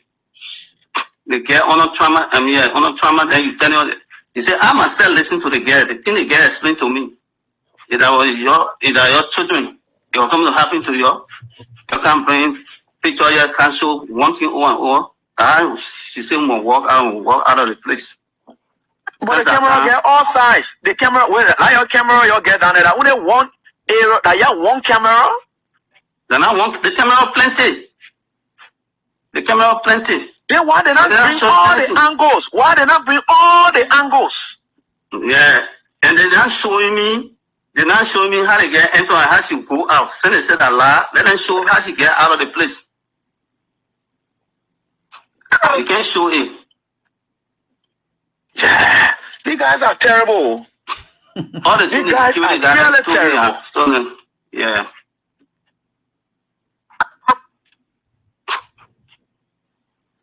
Wow. Hello.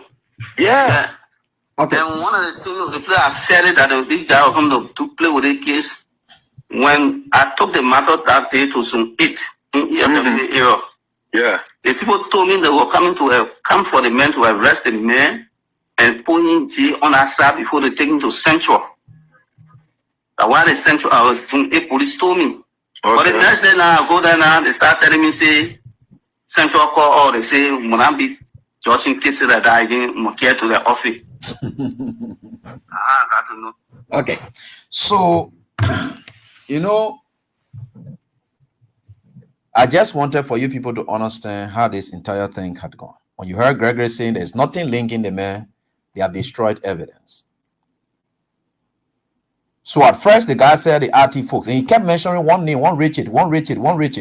He said one Richard, and right now the next thing is the police assured him that they will go there with him, saying he's a security man, and he operates the camera room as well, the CCTV camera room. They will go there along with him so that they all can view the angles and see what it is. He said he promised that they would have gone there with him. When they went there, they did not call him. They stayed there for hours and left. Why they are not involving him or security personnel down there to get involved with the searching of the CCTV camera footages? So you can see clearly that everything these people are doing, going to killing people, shooting people, there is nothing that will come up that will call justice. Oh God. You know, the guys, they are very foolish to the extent that they just think everyone dumbfounded. That's why I just see the whole Gregory police to look like. To the extent that anything they do, they common men out there can know that they're lying. They are not professional. They're not tactical. Nothing. They're just dumbfounded. These are a bunch of people that case that investigation there. Where you get a person, you get one angle, you ask the girl, where did you say the incident take place? Okay, the incident took place, so and so gate, in the person office. Do we have a CCTV camera along that route going to the main office? Yes. All right. Can we go to the CCTV camera footage at the time? They didn't do that. They only stuck to gate 15. Gate 15 is far from gate 5. They're talking about. So all these things. So who's, oh gosh, let's get to the lines. I don't want to talk much on it. Yeah, the killing of that guy in the form and manner it happened. The same killing that happened and went free when Unity Party was getting to power.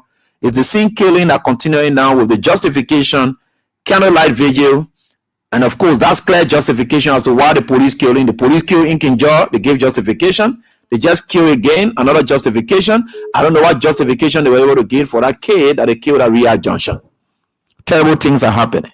But in all of your worries you have, never forget the 18th of this month. That's next Saturday. That's the groundbreaking ceremony. And as of next week, we'll be exclusively on everything relating to the groundbreaking ceremony. As far as we are concerned, JMB and his group, they are done. We are only waiting for 2029. We don't know. If anything will happen before that time, it's not going to be on the hands of the CDC. It's going to be on the hands of them. And that's what we are looking for the same. So that's it right here on this very day. Let's get to the line. Just a brief moment. We don't have much time now. About 13 minutes to be out of here. Just brief, please. Hello, how are you doing? Yeah, AB, this is me, James. Yeah, please go ahead quickly. I don't have much time now. Yeah, sorry. Oh, yeah, go ahead quickly.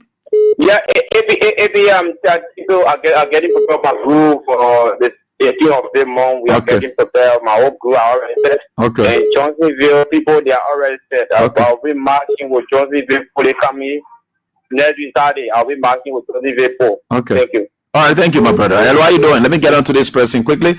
We are certainly getting there. No time to waste. And we're getting there. Hello? Hello? Yeah, can you hear me? Yeah, ma'am. Let's hear from you, please.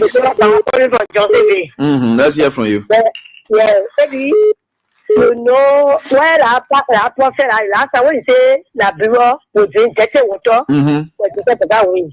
You see the prophet, the prophet say you see it coming to pass. Where the great pastor no yeah, men line more than say men line. Where the men say you see it coming to pass in the country, Eddie?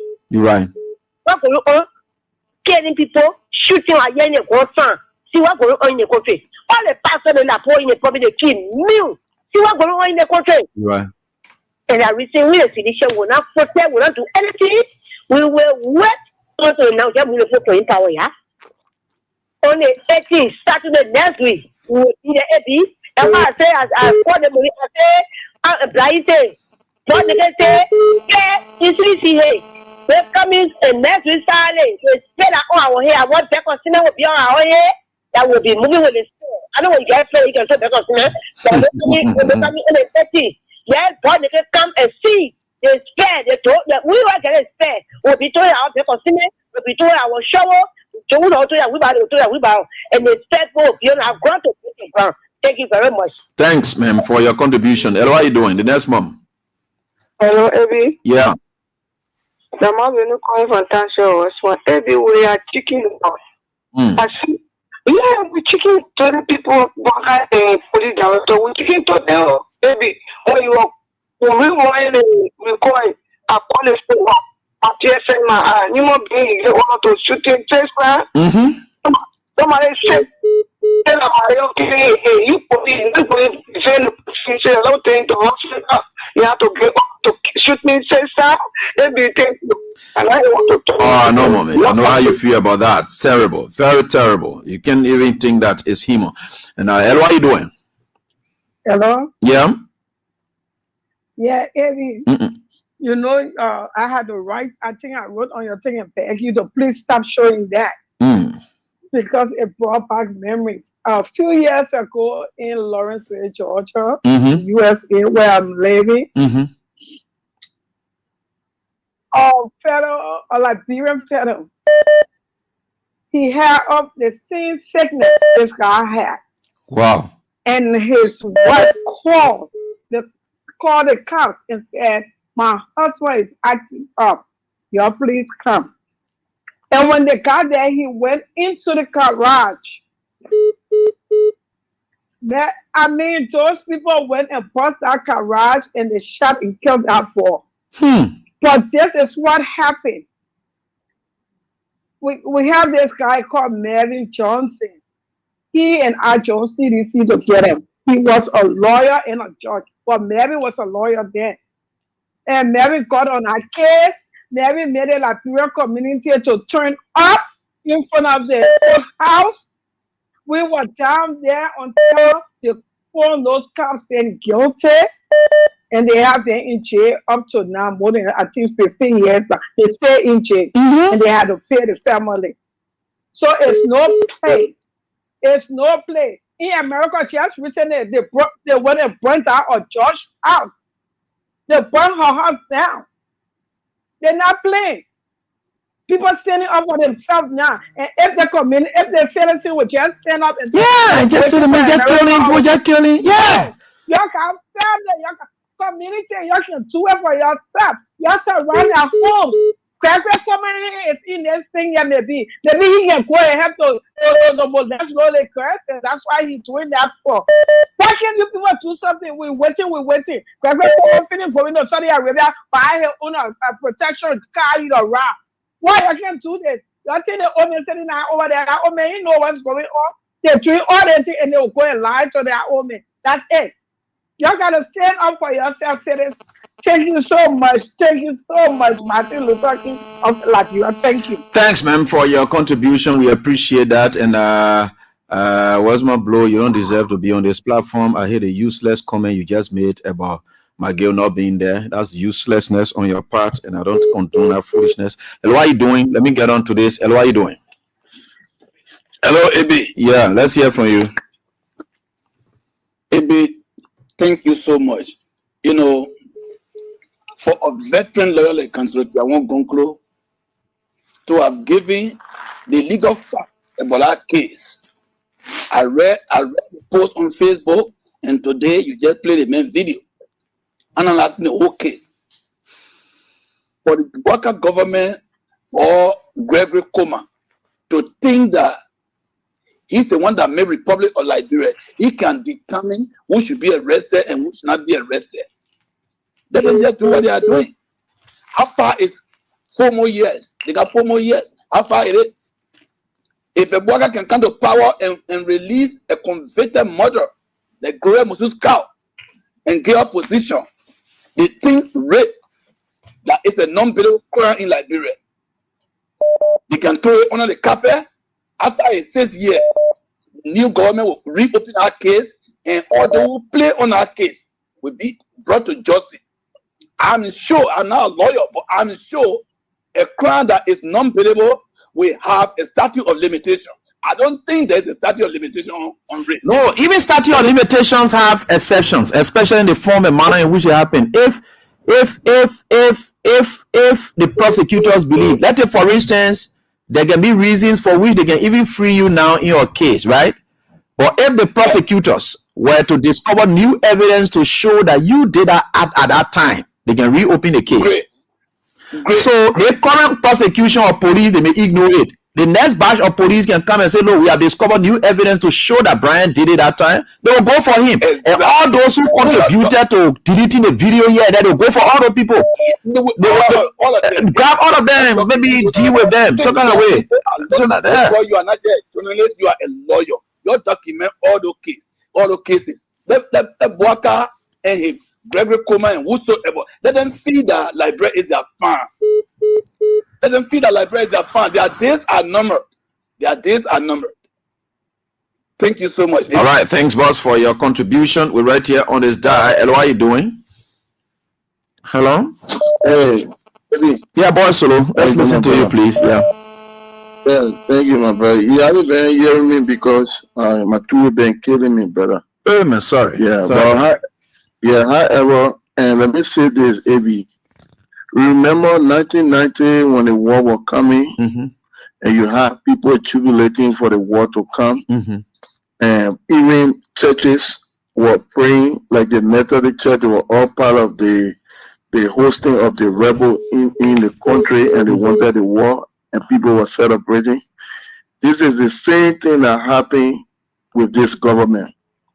People were celebrating the government, that they think the government was coming to do something better, but they were coming to kill the ordinary people. They thought the government was coming for sedition and to bring good things, like they lie. But today you can see what happened to this young man. You guys know, does not train for excessive force. You don't have police riots. You have a police shield that you can shield yourself to take this gun or colors or knife from this man.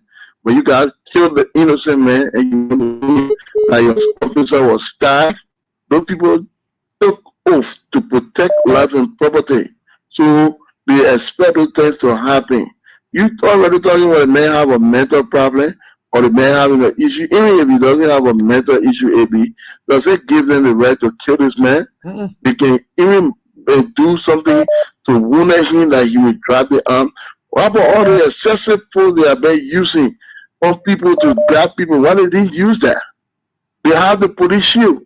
Why they couldn't use that? But they went there and the gentleman point down, shooting. You start shooting the man and you kill the man, you won't come lie to her. That rape KAB, the only thing that will happen is that we have to keep the pressure on them. Gregor Kumo, they are not dead in the interest of the people. Gregor Kumo had a serious meeting with his police officers to harm people. This is why they issue tear gas for all police officers in our country. Anybody do something, just tear gas them. Because they're acting like no different from rebel. What kind of people will be behaving like that? Go see the other one that happened in this few days. They went to her house. The guy said, I doesn't live here. I came to visit somebody. They said, no, we'll force you to live here. They got to get the city one here, going to get it. The guy said, no, I don't live here. They say, by all means, we'll carry you. The guy said, what are you doing? They jump on the guy, fighting the guy to do. So the meeting they have where instruction Gregory gave them, that's it. But I can tell you, they can do all the things what they're doing. From 2029, if they think they're going to do what they're doing to use excessive force, we will teach them lesson. The same thing we did to Chattanooga, we'll teach them that lesson that will run behind them in that time. They will not believe it. Okay. Thank you for having me. Thanks, boss, for your contribution. We appreciate that. We are certainly getting there. Hello, how are you doing? Hello. Yes, sir. Let's hear from you, boss. Oh, AB. Yes, sir. How you doing, sir? I'm doing so great, Chief. Great to have you on. Your name, please.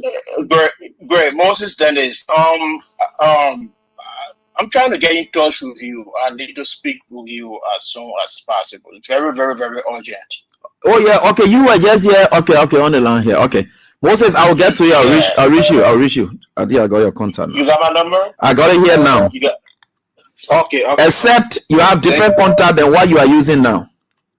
No, it's the same contact. Okay, no problem. I'll reach you, Moses. I'll reach you. Okay. Okay. All right, boss. Thank you. Okay. Yeah, I saw you online. Yeah. Hello, how you doing? Hello? Hello, Yeah. How's everything, Chief? Let's hear from you. Yeah, maybe my My name is Musa Brown. I'm from New Jersey. You see, Ebi, we are here working. When you play the video, and I saw the video, and I heard.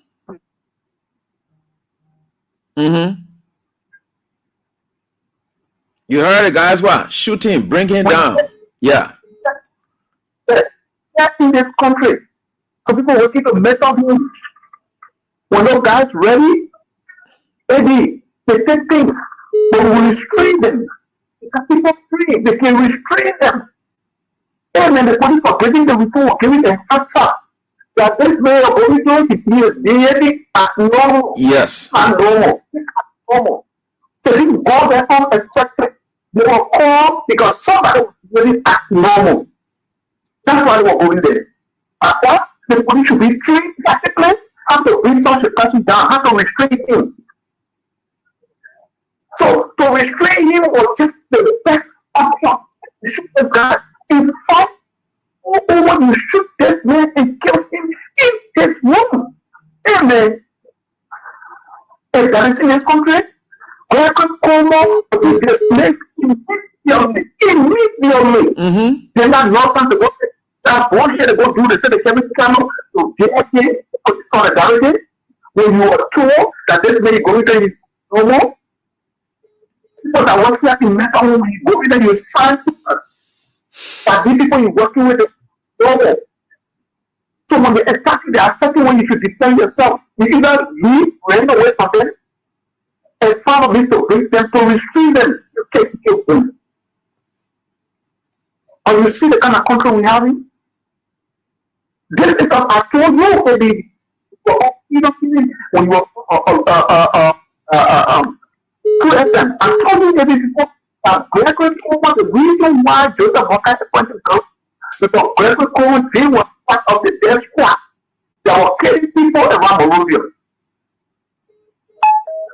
They were responsible. And so this is what they are putting into practice, buddy.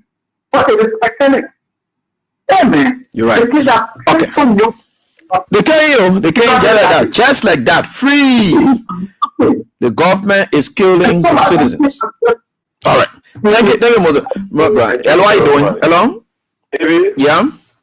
Thank you. Maybe I'm Spencer Mohammed, and I call from a Popo Corner, down Coast Spoon Hill, Wingtown community.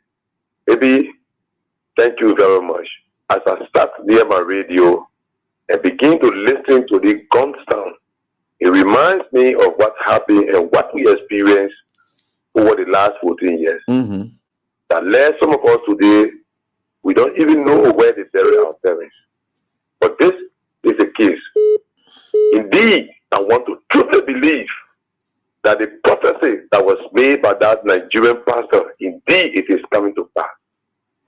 From the day Joseph Nima Braga became president in our country, the guns that were meant to protect us, the gun is killing us, the rain is falling from heaven. The very first time, the gun went to King George and killed on King George massacre. Today, you say the man is fighting police officer, but you walk into the man and shoot the man and kill the man. What's the justification for this, Gregory? Right. Gregory is destroying our country gradually. And people who were the voices yesterday, where is Cotto Brown? Hey, Cotto Brown, why we are not hearing from you people? Yesterday, you condemned about Sabu unit that you did not see. Oh, Cotto Brown, it was a press conference. What happened today? Where are the controversies of yesterday? Yes, the critical President we are. Even when President we are giving Nigerian education, they condemned me yesterday. What are they today? We are dying. They want the entire country to go down the drain before they say, before they can talk. If President can be brave to take a reef and put it to Vatan, symbolizing Vatan to be a graveyard, what are they insinuating? In Monrovia not a graveyard? So, maybe we need to pray to God. This country, Joe Newman Parker, is dragging our country to grave. But we know he will go and this country will never. Okay. Thank you very much. Thank you. Let me just squeeze him and CC, then we'll get Anonymous. Hello, how you doing? Yeah. Hello, how you doing? Yeah. I made it along with you. Yeah, let's hear from you, man. Thank you. This is Marcy CDS. I can show Brother Como. I don't call him. I look at looking at Gary. Let's get it Como. I can show him for what he did to our mama life, to our children. For lying and saying they were not there, they were not there. Let him go back. I always saying to him, I say, remember Jote. Remember Jote, Jote was the wickedest man, but what brought him down? That wickedness brought him down. So what you think he did our quality to Epona talking and to what people have to what do it. Joseph died for death of wickedness. I come and tell you, get it come on. Let him go ahead. I was going to rest and he lied and all they went to that place. They were not over there. They were not there. They were not do. They were not coming soon. Just go ahead. Go and watch it. Everyone about it. That will be nasty. Thank you. All right, Mom. Thank you so much for your contribution. I'll leave you people with these your songs. All right. And as the 18th is just around the corner, we are getting there. And again, I want to tell you. So we're going for the 18th is next Saturday. Because today is the 9th, tomorrow is the 10th. And then we'll have Saturday being the 11th. So we leave this one with you right here, people. They tore us down, we hate and so we really want to do everything we can. I leave this song with you as we are gearing up for the groundbreaking ceremony on the 18th of September. That's going to be next Saturday. Folks, get up, get ready. You are ready to stand and stand very, very strong. But before we close, let me tell you this. If you think others will speak for you other than yourself, you are making a very big mistake. Until you talk, no one talks. So just know about that and know you ought to stand strong for yourself. Talk for yourself. Be there for yourself.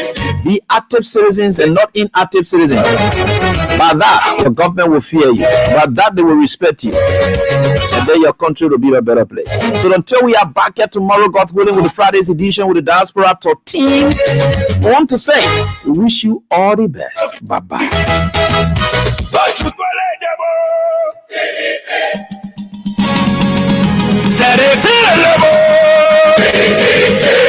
All the way.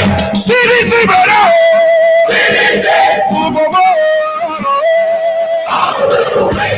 They tore us down, we hate and shame. They play their games, but we remain. They thought they won, but they don't know. You can't break what's in our soul. We're not in the walls or halls. We live in the hearts of our people, Lord. So break the bricks, we're standing tall.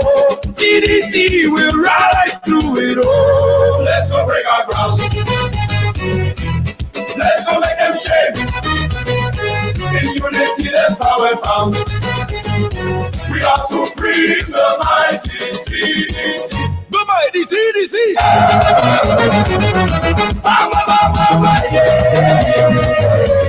The mighty CDC.